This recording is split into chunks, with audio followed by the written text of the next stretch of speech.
Falar de Eclesiastes, que é o livro que eu exponho quando eu falo na EBD. Como eu falo muito esporadicamente, alguns irmãos até perguntam, né? Porque é um livro que fala acerca da nossa experiência em todas as áreas da vida. E alguns irmãos devem se sentir meio, eu precisava ouvir alguma coisa nesse sentido, no sentido de Eclesiastes e as coisas que estão acontecendo. Aí alguns irmãos vêm e me cobram. O pastor não vai pregar em Eclesiastes? O púlpito é do pastor Marcos. Quando ele não pode, a gente se divide lá. Mas, já que eu estou aqui, eu vou continuar o estudo de Eclesiastes. Nós estudamos a última vez os versículos 8 e 9 do capítulo 5. Eclesiastes 8 e 9 do capítulo 5. Hoje nós vamos estudar os versículos 10 e 11. Então deixe a sua Bíblia aberta, nos versículos 10 e 11 do capítulo 5 de Eclesiastes, e nós vamos explicá-los, entendê-los, à luz do seu contexto, e ver o que a palavra de Deus tem para falar para a nossa vida hoje. Tem slide aí, Daniel? Tem, né? Antes de ler o texto com os irmãos, eu queria fazer uma pergunta para vocês. É a pergunta que está no próximo slide. Dinheiro traz felicidade? Quem acha que dinheiro traz felicidade? Levante a mão, para saber quem é um ganancioso, né? Traz ou não traz felicidade? Vocês estão meio na dúvida. Porque se não trouxesse, eu ouviria um retumbante não. Mas vocês estão meio... pastor, não traz, mas se eu tivesse um pouquinho a mais, ajudaria, né? Se eu tivesse um pouquinho... Se a minha conta bancária tivesse um pouquinho mais gorda, ajudaria. Porque essa é a pergunta de muitas pessoas. Na verdade, essa é a indagação de muitos pobres e de ricos também. Que o dinheiro não traz felicidade, mas compra. Qual é a visão adequada, bíblica, acerca do dinheiro, acerca da riqueza? Não necessariamente o modo como nós gastamos o nosso dinheiro, mas o modo como nós olhamos para o nosso dinheiro. Qual é a visão adequada, bíblica? Há quem diga que eu não posso pregar sobre esse assunto, eu não posso falar sobre esse assunto. Por quê? Porque eu não sou rico. Eu não sou rico. Pastor Marcos poderia falar, pastor Robson, eles são ricos, mas eu não sou rico. Então, se eu sou pobre, um pobre não tem, lugar de fala, né? O pobre não pode falar de dinheiro. Por quê? Porque ele não tem. Então, mas a questão é, irmãos, que não sou eu que vou falar. Primeiro, é o dono do ouro e da prata que vai falar. Não é esse pobre pastor Batista, mas é o dono do ouro e da prata que vai falar. Em segundo lugar, quem escreveu, o dono do ouro e da prata falou por intermédio do segundo homem mais rico da história da humanidade. Perdeu apenas para um turco lá, amigo de Gengis Khan, sei lá. Então, nós não podemos falar de lugar de fala. Ele não sabe o que ele está falando. Ele não sabe, não. Salomão foi a segunda pessoa mais rica, segundo a revista Forbes, que já existiu. Então ele sabe bem o que ele vai falar. Se o assunto é riqueza, se o assunto é desejo por dinheiro, Salomão sabe muito bem o que falar. E além disso, ele está sendo guiado pelo próprio Deus, pelo dono do ouro e da prata. Então você pode tranquilamente voltar os seus olhos para o texto bíblico e a explicação que eu vou dar dele, que é muito simples, é muito clara. Você pode olhar para os seus olhos para esse texto e compreender, saber, não é qualquer pessoa que está falando. Não é um pobretão que está falando, dinheiro não traz felicidade. Você está falando isso porque você não tem. Na verdade, existem até alguns gurus da internet aí, gurus financeiros, que afirmam isso. O dinheiro não traz felicidade, mas traz liberdade, traz facilidades. E existe um grau de verdade nessas afirmações. Claro que existe. É um exemplo simples. Vou dar um exemplo simples. A pessoa que anda de ônibus precisa esperar o ônibus, não precisa? Eu já peguei muito ônibus na minha vida. Muito ônibus. Já esperei horas pelo ônibus no ponto, em circunstâncias adversas. A pessoa que tem um carro, o que acontece? Ela pega a chave do carro, liga o seu carro e vai até o seu destino. Eu não preciso passar pela dificuldade de ter que esperar o ônibus. Então, nós não podemos ter aquela aversão, não, quando se fala de dinheiro, o crente precisa ser franciscano. Tem que abdicar de todos os seus bens, e confiar somente em Deus. Nesse assunto, irmãos, nós vamos ver vários textos que falam sobre esse assunto. Nós não podemos ser 8 ou 80. A Bíblia não é 8 ou 80. A Bíblia não manda o rico abdicar de todos os seus bens, entregar aos pobres e assim ele vai ser feliz. Não. Nem Salomão fez isso. Nem Salomão fez isso. E a Bíblia também não manda o pobre, você tem que ser rico. Se você não for rico, é porque a bênção de Deus não está sobre você. Se você não prosperar, é porque você tem pecado na sua vida. Se você não prospera, tem algum encosto aí, tem alguma ação demoníaca. Enfim, qualquer desculpa para você não prosperar. A Bíblia não fala sobre isso. Não fala. Mas ela pega os dois e coloca num princípio só, que nós vamos ver logo mais. Mas nós não precisamos ter essa aversão.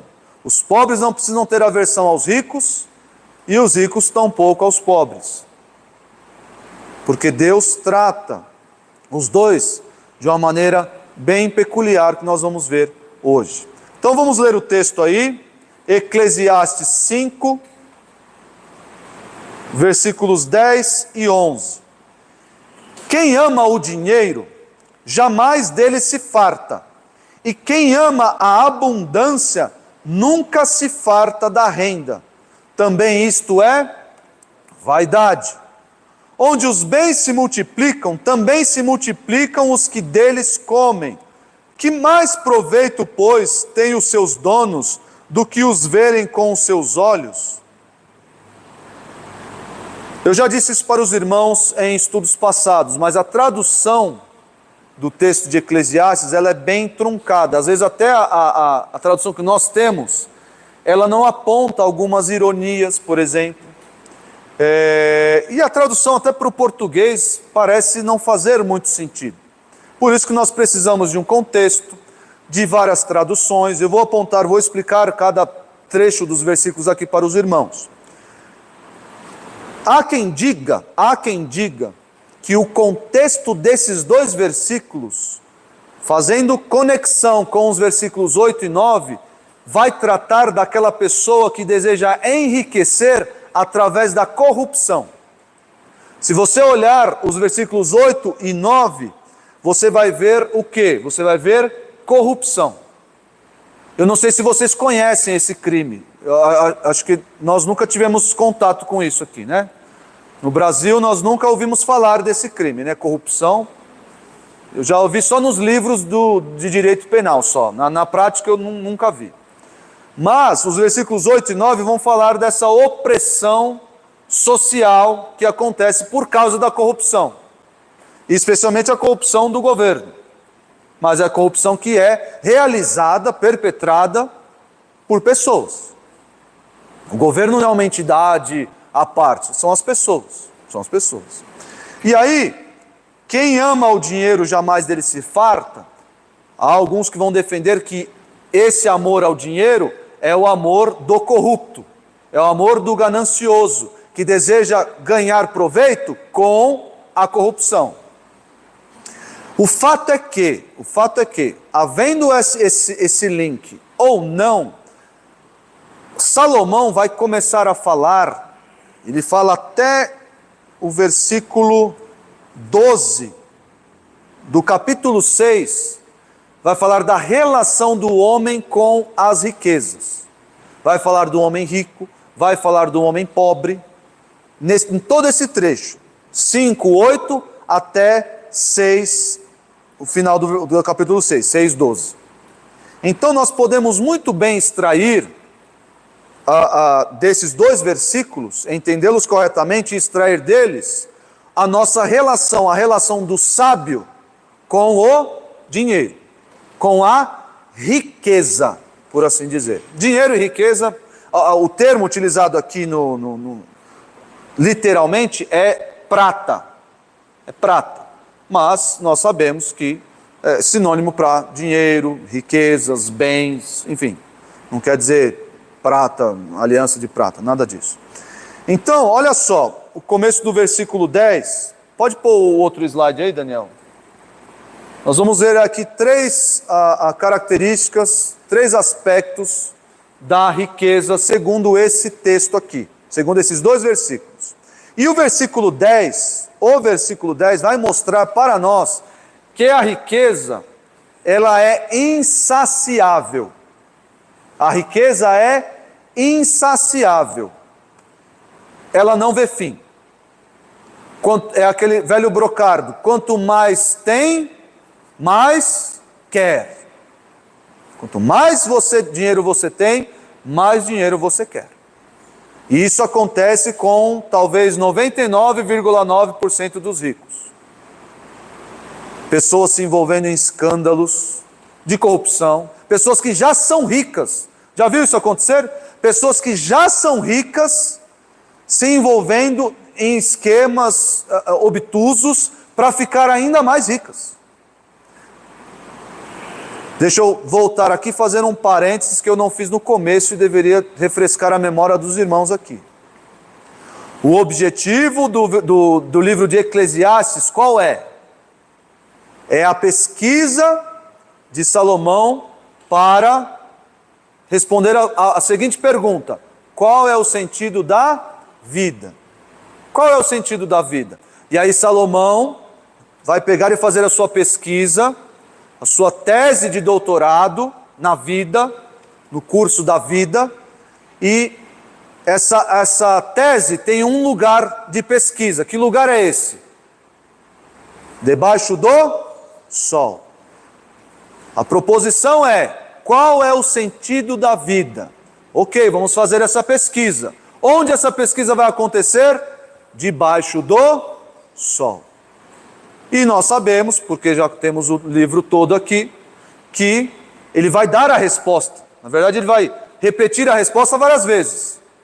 Qual é a palavra-chave para entender a Eclesiastes? Vaidade. E vaidade não é batom, maquiagem. Vaidade é o quê? Qual é o sinônimo de vaidade em Eclesiastes? É um sopro. É algo efêmero, passageiro. Não tem conteúdo para dar sentido à vida. Então nós devemos sempre olhar para Eclesiastes com esse pano de fundo. Sempre.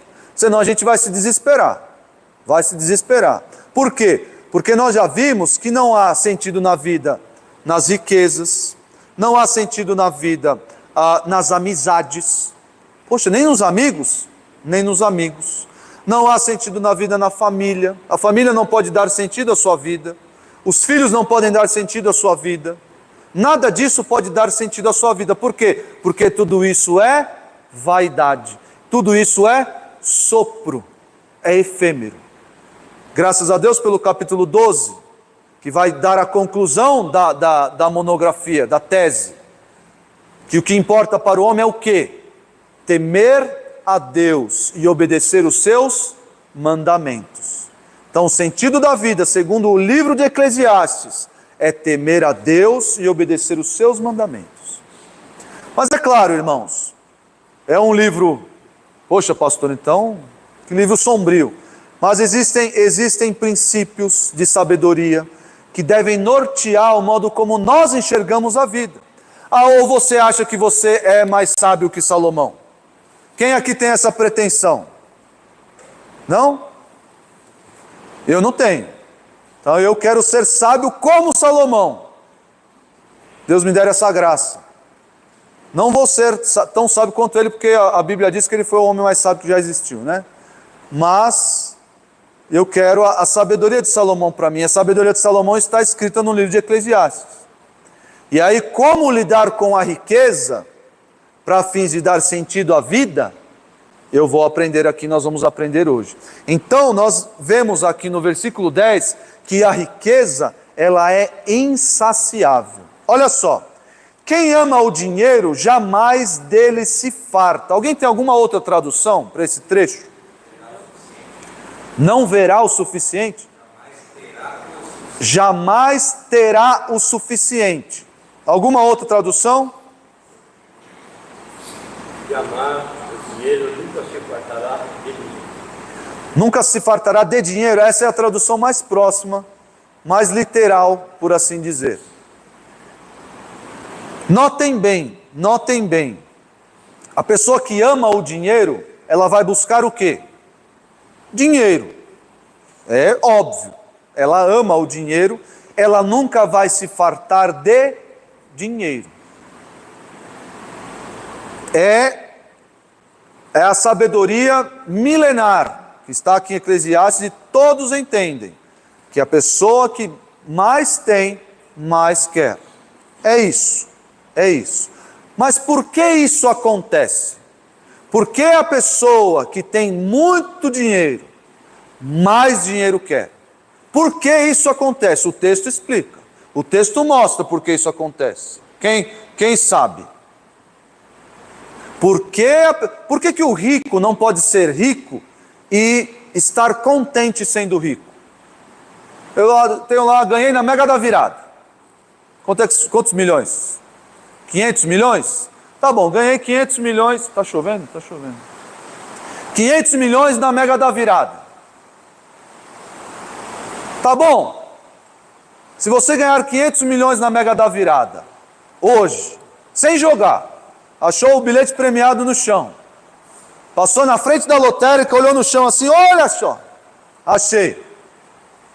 500 milhões na sua conta hoje, nem sei quantos zeros são isso. Tá bom. Por um instante tá bom, né? Mas você já começa a pensar, como eu posso multiplicar esse dinheiro? Não que isso seja mal, não que isso seja mal, dependendo da circunstância, é até correto você fazer isso. Não é sair torrando dinheiro por aí. Mas vem esse pensamento, como eu posso transformar esses 500 milhões em 1 bilhão?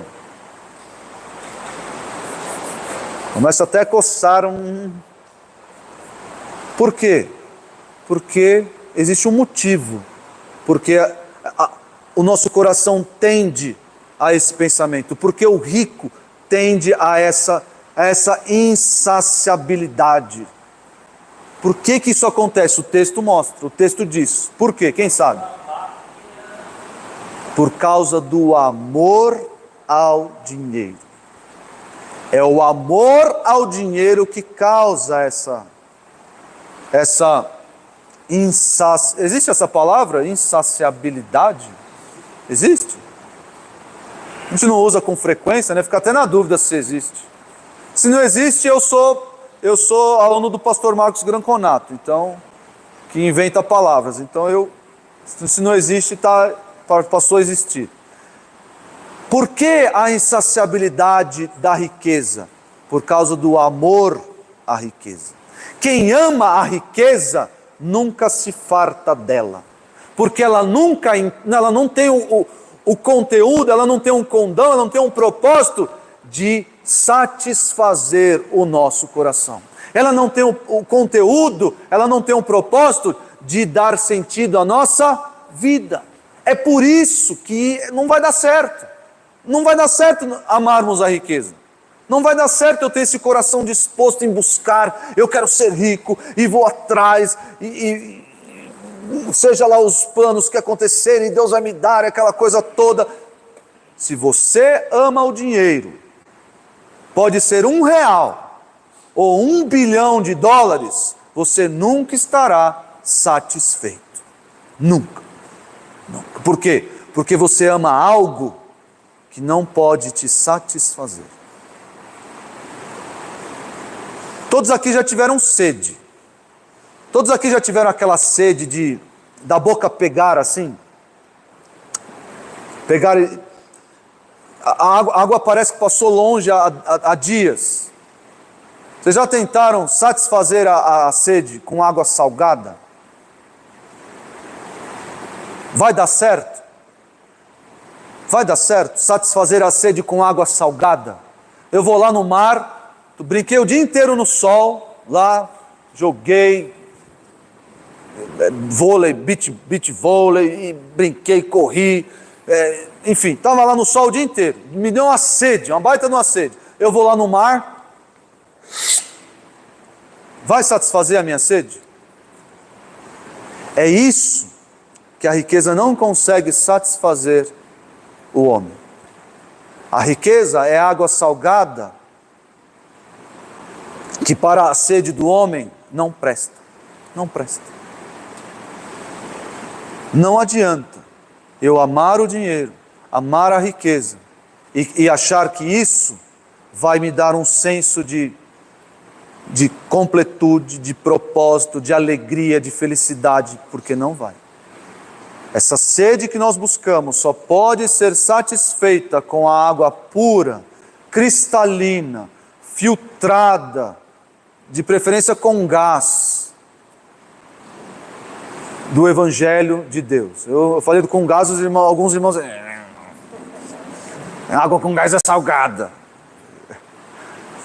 Começa a provar água com gás, você vai ver. Você não vai querer outra água. Mas só a água de Deus, do Evangelho, da pessoa de Deus, pode satisfazer a sede do nosso coração. A riqueza não consegue. A riqueza, ela não vai saciar a sua sede, se você amar a riqueza. É muito conhecido o texto de 1 Timóteo 6,10. Muito conhecido.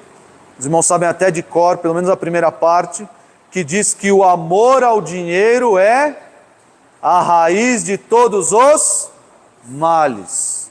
Males, a todos os males tem um contexto específico ali, claro. Você precisa olhar quais são os males que rondeiam ali o texto. Mas o princípio se aplica. O amor ao dinheiro é a raiz de todos os males. É o dinheiro?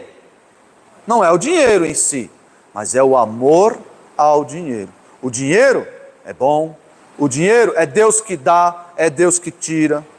Deus deu para Jó com abundância, uma vez, tirou, depois deu 4 vezes mais. O dinheiro em si é bom. A diferença é que Jó nunca amou o dinheiro. Irmão. Pastor, uma pergunta só. Esse versículo que você citou, versículo 10, porque o amor do dinheiro é a raiz de toda espécie de mal. Né? Então, pastor, eu sou crente pela misericórdia de Deus desde 1996. Eu nunca ouvi na minha vida, eu já pesquisei sobre esse assunto há muitos anos. Eu nunca ouvi na minha vida um crente citar o versículo 9 como amor do dinheiro. Todo mundo sabe 10, mas Paulo falou que o amor ao dinheiro é querer ficar. Ah, sim, nós vamos falar sobre ele. Está mencionado ali. Eu coloquei ali o 8 no primeiro quadrinho, o 9 no segundo e o 10 no último ali. Eu só mencionei, mas nós vamos ler os 3. Então abram a Bíblia aí, o versículo 8, porque essa questão aí, do versículo 9 que o irmão apontou, inclusive foi alvo de debate. Eu fiz um debate recentemente sobre esse assunto e eu mencionei esse versículo e as pessoas não gostam desse versículo, não querem, gostaria que esse versículo estivesse fora da Bíblia, ou torcem esse versículo para dizer que não, o crente pode querer ser rico, o crente pode ser rico, enfim. Olha o versículo 8 aí, ó. Qual é a solução? Qual é a solução para essa a insaciabilidade da riqueza? Versículo 8. Tendo sustento e com que nos vestir, estejamos contentes. Essa é a solução. O contentamento. O contentamento é a solução.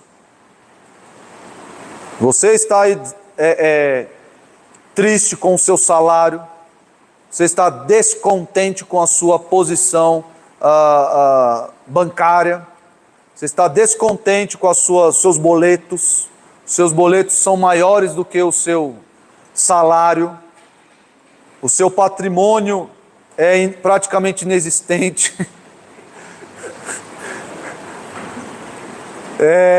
Se você está assim, a solução para essa sua tristeza e insatisfação é o contentamento. O contentamento que vai se expressar no versículo 9 de maneira mais enfática. Porque a pessoa que não deseja ser rica, ela pode enriquecer? Pode, claro que pode. O que acontece hoje é que muitos teólogos do coaching, e pastores também, pastores da prosperidade e pastores não da prosperidade, eu sei lá o que vai na cabeça desse povo, olham para isso e falam: se você nunca quiser ser rico, você não vai ser. Falam assim: se você não tiver esse mindset, esse entendimento, se não virar a chavinha, você nunca vai ser rico, você nunca vai prosperar. E aí você olha para um texto desse, eles ficam sem saber o que responder. E aí, qual é o pecado aqui, irmãos? O pecado é ser rico? Não é ser rico, porque afinal de contas, lá em 1 Samuel diz que Deus enriquece, no Cântico de Ana, Deus enriquece e Deus empobrece. Deus dá, e Deus deu para Salomão. Poxa, ser rico é pecado? Pronto, Deus deu para Salomão está em pecado. É um absurdo. Não podemos pensar assim. Muitos pobres pensam assim, têm aversão aos ricos e acham que eles estão sempre pecando. O rico é pecador, porque é rico. E foi a mentalidade, inclusive, de Satanás, com relação a Jó. Olha lá, ele só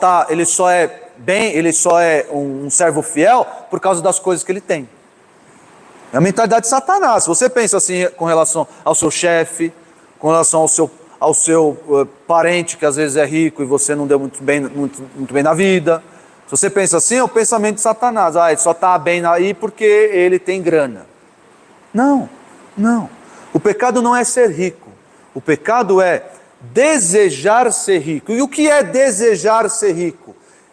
É eu colocar na riqueza o sentido da minha vida. É isso que o texto está dizendo. É isso. Eu não posso colocar na riqueza o meu propósito, o meu ânimo. Eu não posso fazer isso. A minha confiança não pode estar depositada na riqueza. Por quê? Porque a riqueza nunca vai me satisfazer. Está lá. Nunca. Jamais. Nem por um segundo. Então o pecado é esse. E é por isso que Jesus fala: quão difícil é para um rico entrar no reino de Deus. Por que é difícil para um rico entrar no reino de Deus? Porque ele é rico? Porque geralmente o coração de uma pessoa abastada está nos bens materiais.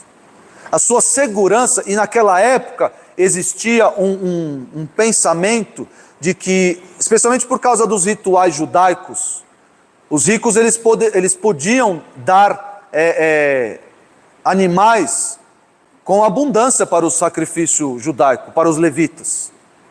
O pobre, existia até instrução para o pobre deveria levar o quê? 2 rolinhas, era um animal barato. Já o rico, o que o rico fazia? O rico mandava um boizão, aqui ó, cevado esse daqui, esse é cevado, olha o tamanho dele.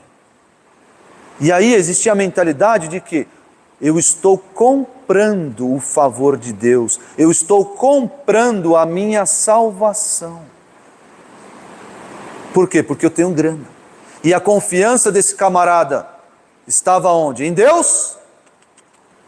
Estava nos seus bens. Estava nos seus bens. Então é por isso que Jesus menciona esse texto aí. Porque é difícil. Fala que é mais fácil o camelo passar pelo buraco de uma agulha do que o rico entrar no reino dos céus, né?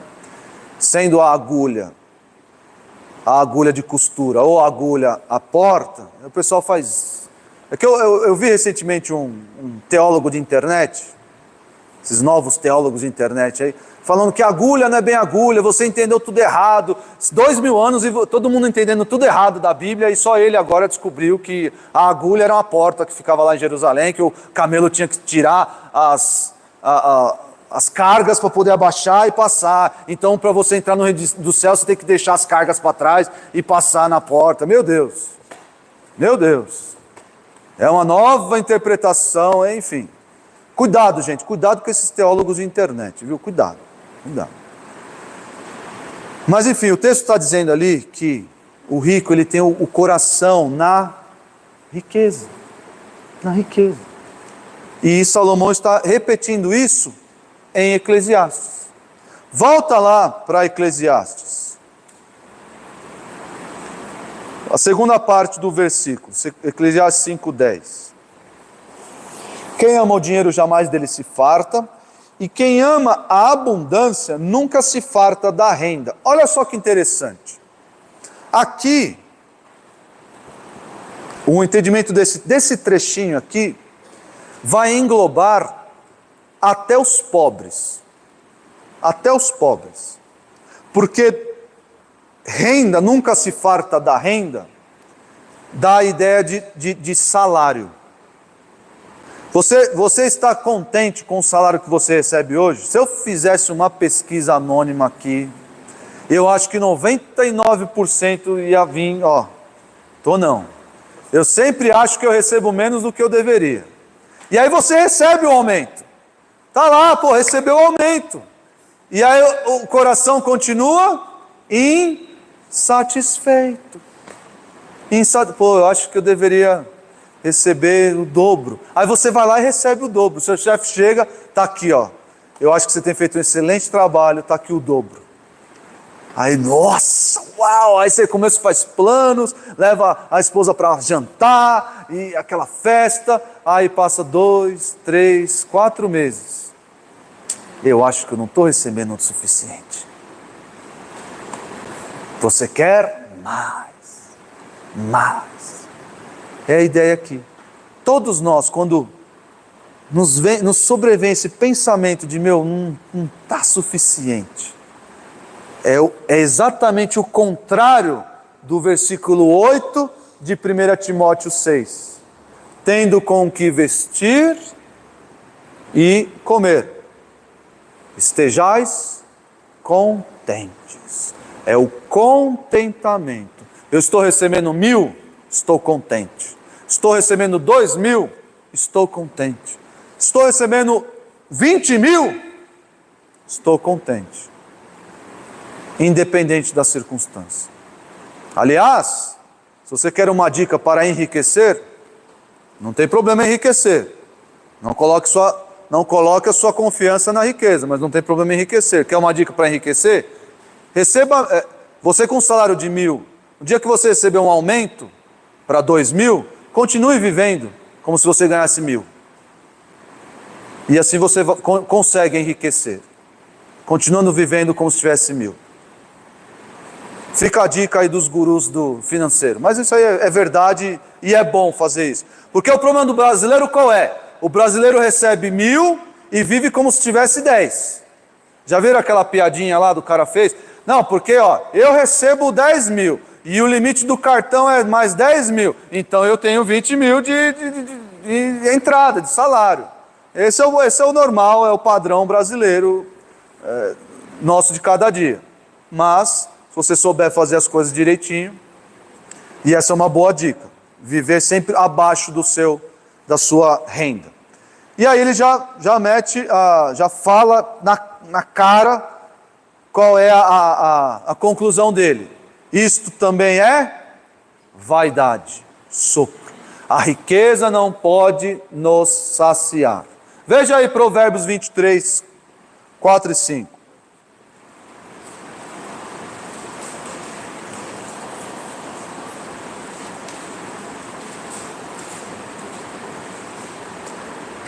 Não te fatigues para seres rico. Ué, mas é contrário ao que todos os coaches, pastores, coaches falam. Não apliques nisso a tua inteligência. Porventura fitarás os olhos naquilo que não é nada? Pois certamente a riqueza fará para si asas, como a águia que voa pelos céus. Isso é vaidade, é sopro. É como é que é dinheiro na mão? É vendaval. Só os antigos completaram, né? Só os antigos, pessoal de mais de 30 anos. Evaristo nunca ouviu falar desse negócio. Dinheiro na mão é vendaval, né? O texto está dizendo aqui, é mais sabedoria de Salomão, que foi rico. Mais uma vez, não sou eu que estou falando. Não sou eu. Eu sou pobre. Pobre. Salomão que está dizendo, ó, tudo bem, você quer chegar lá? Chega lá. Chega lá como eu cheguei, como eu, Salomão, cheguei. Chega lá. 2 bilhões de dólares na conta. Chega lá. Nada que você olhar, vai lhe faltar. Tudo que você olhar vai ter ao seu dispor. Tudo. Sabe qual é? O que vai acontecer lá no topo da riqueza? Ela nunca vai te satisfazer. Nunca. E sempre se você amar a riqueza, sempre você vai querer mais. Tendo muito ou tendo pouco. Como nós vimos na segunda parte aqui. Segunda característica, aspecto da riqueza. A riqueza é interesseira. É interesseira. Como assim, pastor? Volta lá para Eclesiastes. A riqueza, a primeira parte do versículo 11. Onde os bens se multiplicam, também se multiplicam os que deles comem. Parece algo bom, isso não parece? Se eu tiver bastante dinheiro, vai ter bastante gente na minha casa comendo às minhas custas. Qual pai de família aqui? Pergunta capciosa, hein? Qual pai de família aqui gostaria de ter um cunhado na sua casa comendo às suas custas? Mas você é rico, você é muito rico. O Puff tem. O Puff vive viajando, ele é muito rico. Pode morar com o Puff, os cunhados de todos os irmãos aqui, pode morar com ele, que ele gosta de receber e pagar churrasco todo dia, né, Puff? Churrasco todo dia, à vontade, todo mundo ali comendo às custas da riqueza do Puff. Pela expressão dos irmãos, os irmãos entenderam o versículo. Não é algo bom. Não é algo bom. Aqui a ideia é de um sanguessuga. Sanguessuga. É um parasita. A pessoa que está ali se alimentando da riqueza. A pessoa que só se aproximou de você por causa da sua riqueza. E agora é seu amigo. Olha lá, o Júlio está rico, meu. O Júlio tem um carrão. Agora o Júlio tem helicóptero. Eu quero andar nesse helicóptero. Receba, Júlio. O Júlio agora tem um iate. Que isso, meu. O Júlio tem uma casa em Angra dos Reis. Eu quero ser amigo do Júlio. Agora vai que no final do ano ele me convida para ir passar o final do ano com ele. E comer lagosta. Não é? Por quê? Porque a riqueza, ela traz interesseiros. E esses interesseiros vão se prendendo a quem é rico como sanguessugas, como parasitas. E isso não é nada bom. Nada bom. A riqueza faz isso. Você quer ser rico? Saiba que a riqueza vai trazer essas pessoas para o seu convívio, para o seu redor. Pessoas interesseiras, pessoas que só querem saber do seu dinheiro. Quando eu era mais jovem, né? Eu fui modesto comigo, né? Fui muito generoso comigo, mais jovem. Mas enfim, quando eu era adolescente, chegando ali na juventude, 18, 19 anos, o João Ivo, os irmãos conhecem o João Ivo, né? O João Ivo é um pouco mais velho, uns 3 anos mais velho que que eu, e ele já estava trabalhando, ele tinha 5 empregos na época. O João ele não era pouca porcaria não. 5 empregos ele tinha na época. E ele já tinha um carro. E aí, eu era amigo do João, e nós tínhamos um outro amigo, o Fernando, Fernando Cabral, alguns irmãos conhecem aqui o Fernando Cabral. E aí o Fernando sempre lembrava a gente de algo que era muito importante. Porque o João tinha já o seu salário, tinha vários recursos, tinha carro, tinha computador, enfim. Mas o Fernando sempre lembrava de algo para o nosso grupinho ali. João, falava assim, João, nós amamos você e usamos as suas coisas. Nós não amamos suas coisas e usamos você. A questão é que a riqueza vai trazer pessoas que amam a riqueza e usam você. Vão usar você. É isso que a riqueza vai fazer. Você acha que não tinha? Salomão acabou de falar. O maior império não, mas o império mais justo talvez que já existiu, que era o império de Salomão, o reinado de Salomão, o homem mais sábio. Tinha gente corrupta no governo. Tinha gente corrupta, tinha gente roubando imposto, cobrando a mais.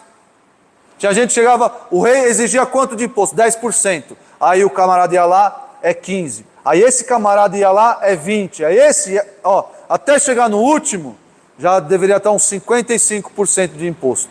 Por quê? Porque tinha que até chegar aos 10% do rei. Tinha um monte de gente assim, parasitando na riqueza. É isso que a riqueza traz. Tome muito cuidado. Se você ama a riqueza, pessoas também vão amar a riqueza e usar você. Abram em Provérbios antes de Timóteo. Provérbios 19:4. Provérbios 19:4. As riquezas multiplicam os amigos. Olha só que legal. É legal isso? Mas ao pobre, o seu próprio amigo o deixa. Está mostrando o que esse versículo aqui? E amigos interesseiros. Amigos interesseiros. Você já teve amigos interesseiros? Que estavam interessados nos seus bens? Já teve amigos interesseiros, Heitor? Estavam interessados apenas no seu videogame? Não, porque você não é rico.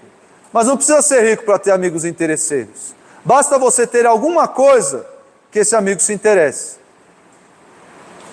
Pode ser um videogame, pode ser uma boa casa, pode ser um bom carro, qualquer coisa.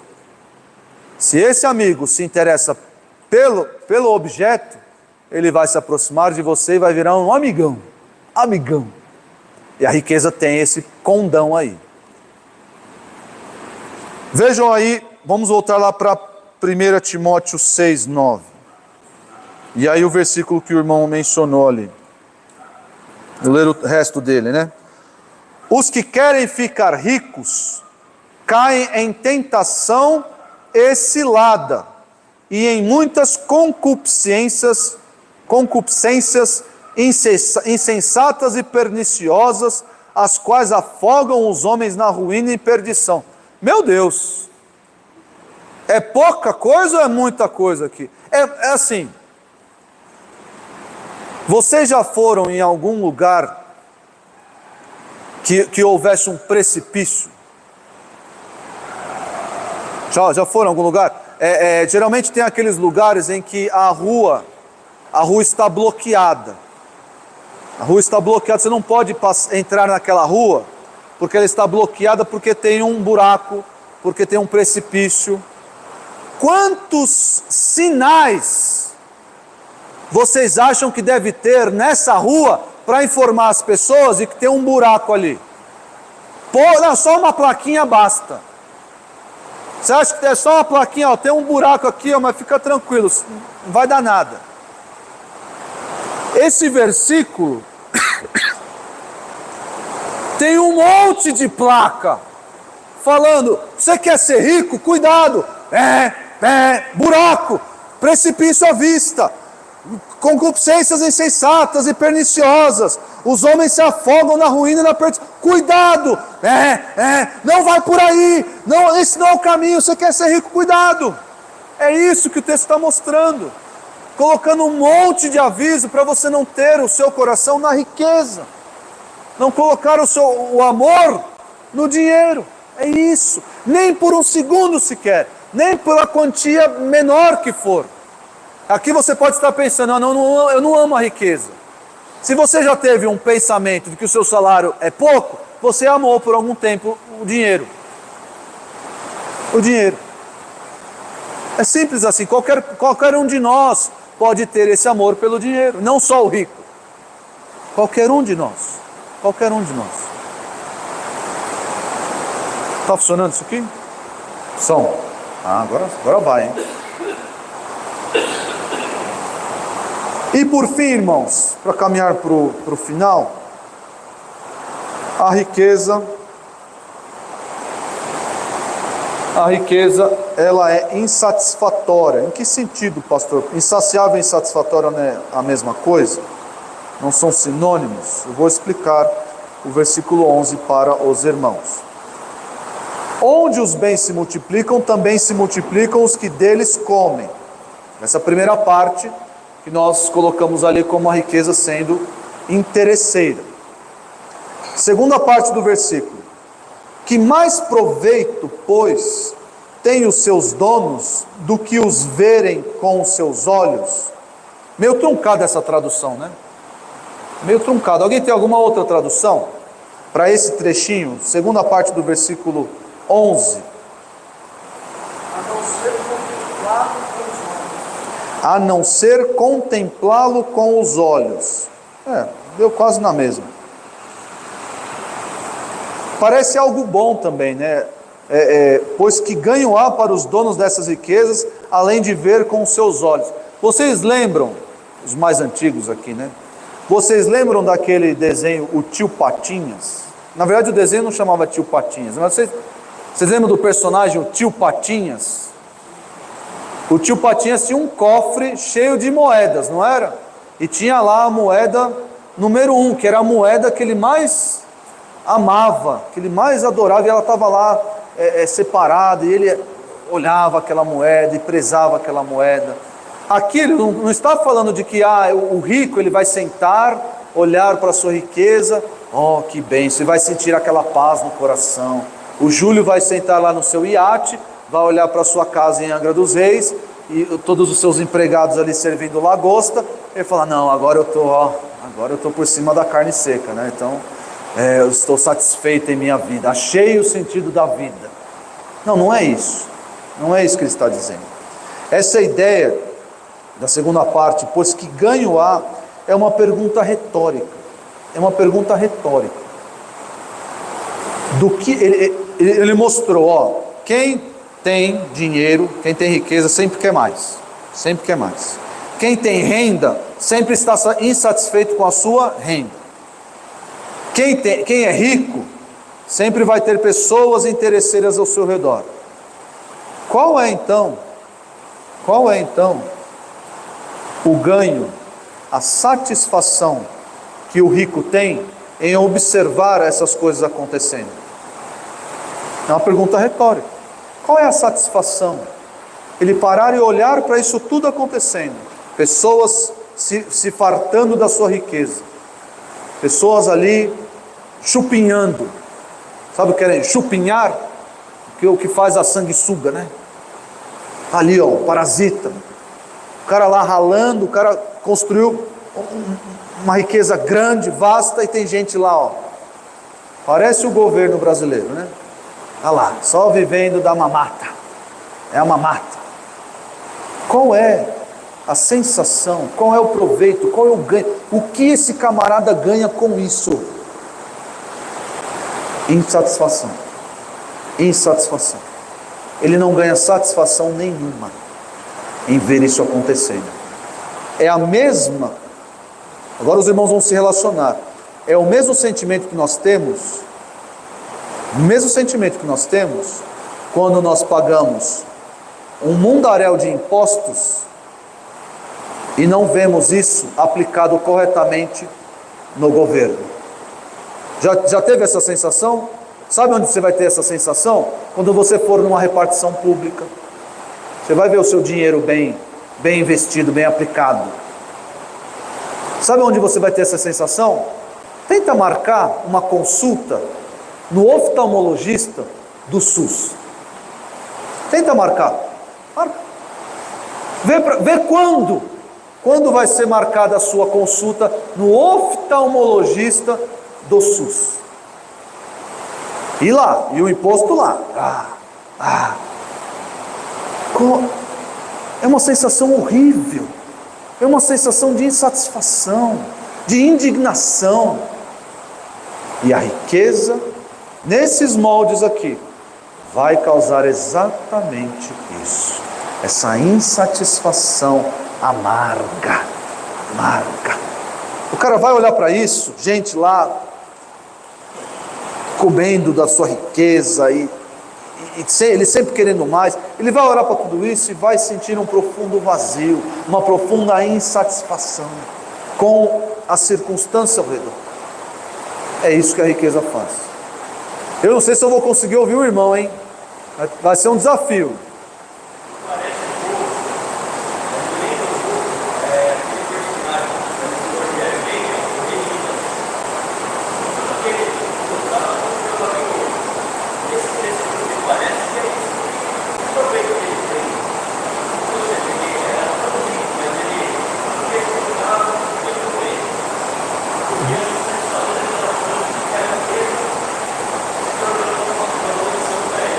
Bem lembrado essa figura mitológica aí, ela ilustra muito bem isso.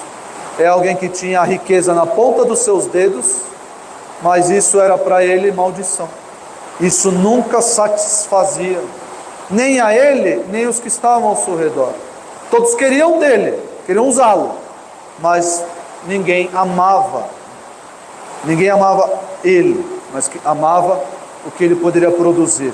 Bem lembrado, essa ilustração se encaixa bem. Vamos abrir ali no texto, 1 Timóteo 6,10, depois Provérbios. 1 Timóteo 6,10. Porque o amor do dinheiro é a raiz de todos os males, e alguns nessa cobiça se desviaram da fé e a si mesmos se atormentaram com muitas dores. Eu quero fazer um alerta aqui aos irmãos, um alerta que o texto faz. O amor ao dinheiro pode desviar você da fé.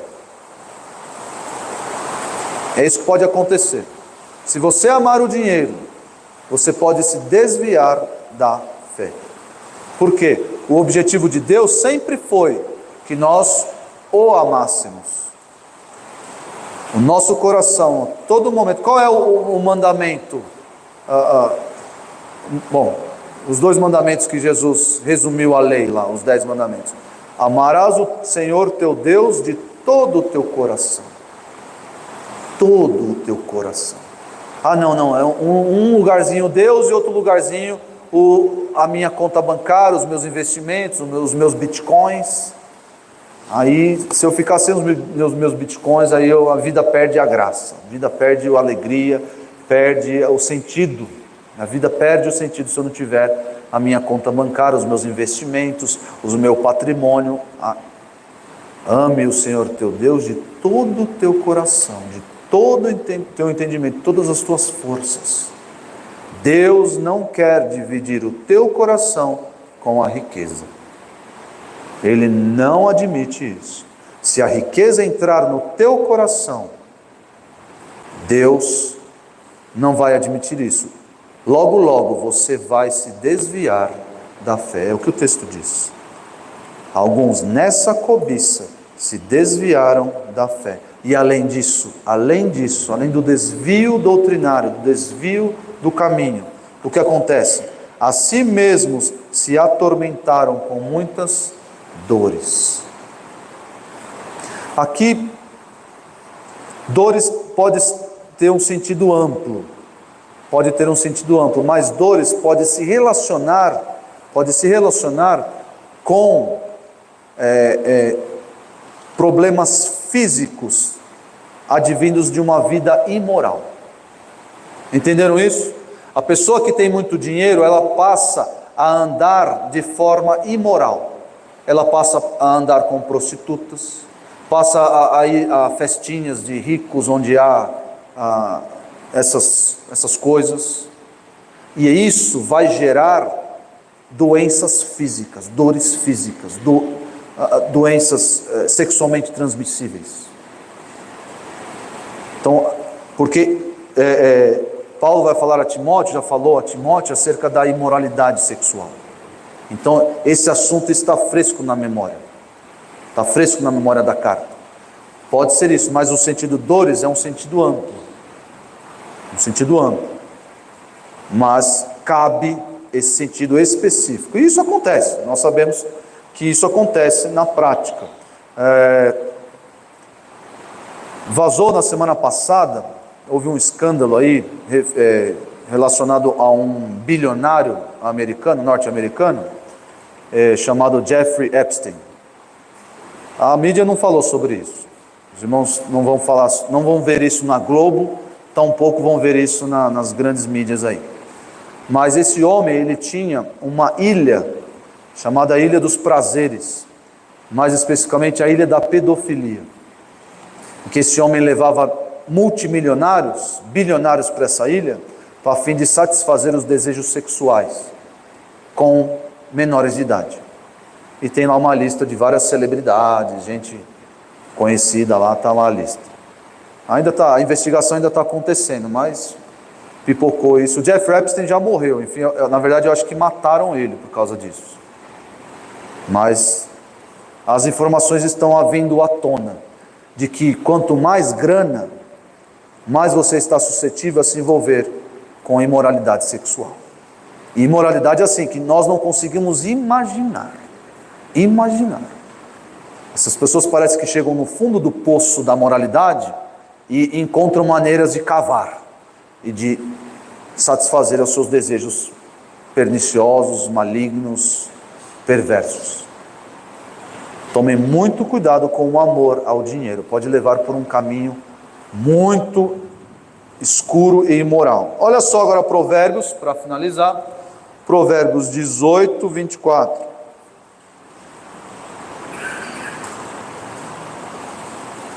Provérbios 18, 24. O homem que tem muitos amigos é um cara feliz. Está aí, está escrito isso aí? O homem que tem muitos amigos tem a casa cheia. É isso aí? O homem que tem muitos amigos sai perdendo. Oi, que história é essa, sai perdendo? Olha lá, olha o meio ali, ó. Olha o meio. Será que são os amigos de verdade? Será que são esses amigos ou são os interesseiros? Mas há amigo mais chegado do que um irmão.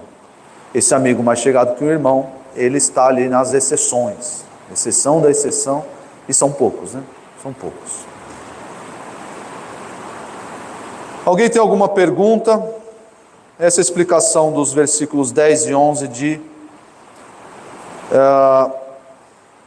Eclesiastes 5, que fala sobre essa relação do crente com a riqueza, com os bens, o modo como nós devemos olhar para tudo isso e saber, à luz da sabedoria de Salomão, nós não podemos nem por um minuto, nem um fiozinho sequer, colocar a nossa confiança, colocar a nossa alegria, colocar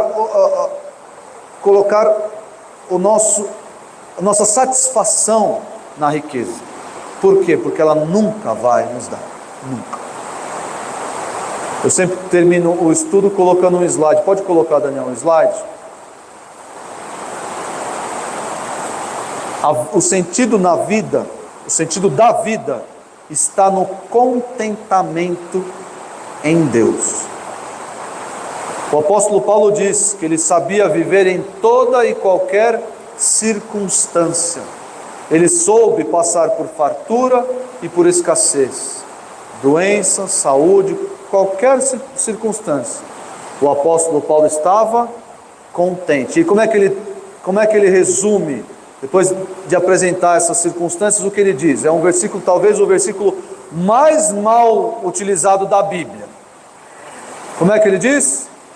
Tudo posso naquele que me fortalece. Onde estava a força, a confiança, a dependência do apóstolo Paulo? Onde estava? Naquele que o fortalece, e não nas circunstâncias, e não na riqueza, jamais. E é assim que nós devemos andar. Vamos orar, irmãos. Senhor Deus, muito obrigado porque a Tua palavra é clara com relação ao nosso modo de ver e administrar os bens, a riqueza que o Senhor nos dá. Nos perdoa porque às vezes nesse mundo tão materialista, nós depositamos sim a nossa confiança, a nossa alegria nos bens que o Senhor nos dá, na riqueza que o Senhor nos dá, na renda que o Senhor nos dá. Nos perdoa, ó Deus, isso, e coloca em nosso coração uma disposição intensa, constante, real, de depender unicamente do Senhor, que a nossa alegria esteja somente no Senhor, e possamos viver alegres, contentes, na fartura e na escassez. Obrigado, ó Deus, porque o Senhor jamais nos faltará, e o Senhor tem sido muito generoso para conosco.